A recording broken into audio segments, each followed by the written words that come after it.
Hi guys, అస్సలాముఅలైకుం. Welcome back to my YouTube channel Adisho vlogs 23. ఇవాళ మా మమ్మీ తెలంగాణ స్పెషల్ సోరకాయ సర్వపిండి చేస్తుంది. ఫస్ట్ నేను ఇవన్నీ తినేదాన్ని కాదు.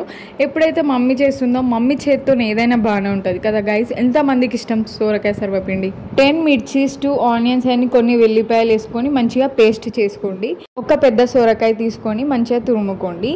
నేను ఇది గూగుల్లో చూసి చెప్తున్నా, తురుముకోవాలి అని. తెలంగాణలో వేరే అంటారు కదా, ఏమంటారు కమెంట్ చేయండి. తురుముకున్న సోరకాయలో మంచిగా వాష్ చేసిన కళ్యామాకు వేసుకోండి. ఎవరైతే కళ్యామాకు తినోరో ఇట్లా వేసుకుంటే బెటర్. అప్పుడైనా మనం కొంచెం తినచ్చు కదా, కొంచెం హెల్త్ కి మంచిది, హెయిర్ ఫాల్ అయినా కంట్రోల్ అవుతుంది. ఇంకా టేస్టీగా కొంచెం క్రిస్పీగా ఉండాలనుకుంటే శనగపప్పు వేసుకోవాలి, టేస్టీగా ఉంటుంది. అది ఒక్కసారి వాష్ చేసుకొని ఒక 5 మినిట్స్ నానబెట్టుకున్న తర్వాత వేసుకోండి.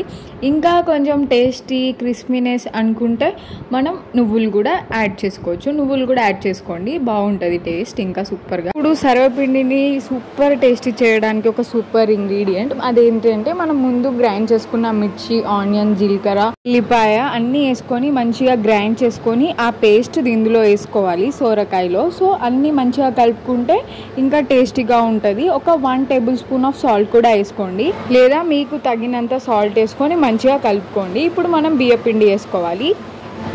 దీంతో 1 కప్ ఆఫ్ బియ్యపిండి మేము వేసుకొని మంచిగా కలుపుతూనే ఉండాలి. కలపడంలోనే టేస్ట్ ఉంటుంది. ఎంత మంచిగా కలిపితే అంత మంచిగా.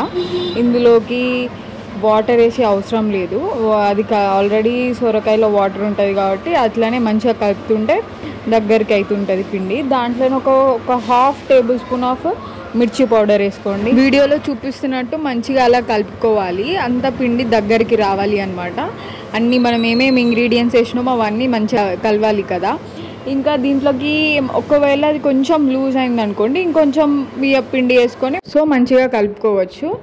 మరీ లూజ్గా కాదు, మరీ గట్టిగా కూడా కాదు, యావరేజ్గా కలుపుకొని ఇలా లడ్డులాగా చేసుకొని పక్కన పెట్టుకోవాలి. ఒక కడాయిలో 3 టేబుల్ స్పూన్ ఆఫ్ ఆయిల్ వేసుకొని మంచిగా వేడైన తర్వాత ఈ సరపిండిలోకి వేసుకుంటే మంచిగా అది ఇంకా క్రిస్పీగా అయిపోతుంది.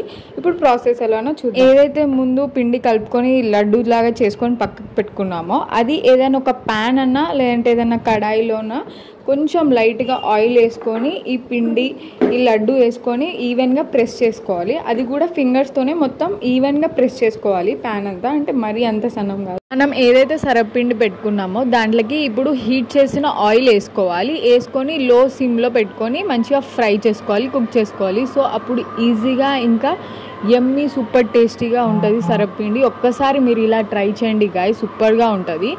మా ఇంట్లో పిల్లలు కూడా నచ్చింది, డైరెక్ట్ పెద్దదే పెట్టుకొని తింటున్నారు చూడండి. ఇలా హీట్ చేసుకున్న ఆయిల్ వేసుకొని చేసుకుంటే ఇంకా సూపర్గా ఉంటుంది. మీరు కూడా ట్రై చేయండి గైస్. ఎంతమందికి సరపిండి ఇష్టం కమెంట్ చేయండి, ఇలా ట్రై చేయండి. Bye guys, see you in the next vlog. Bye.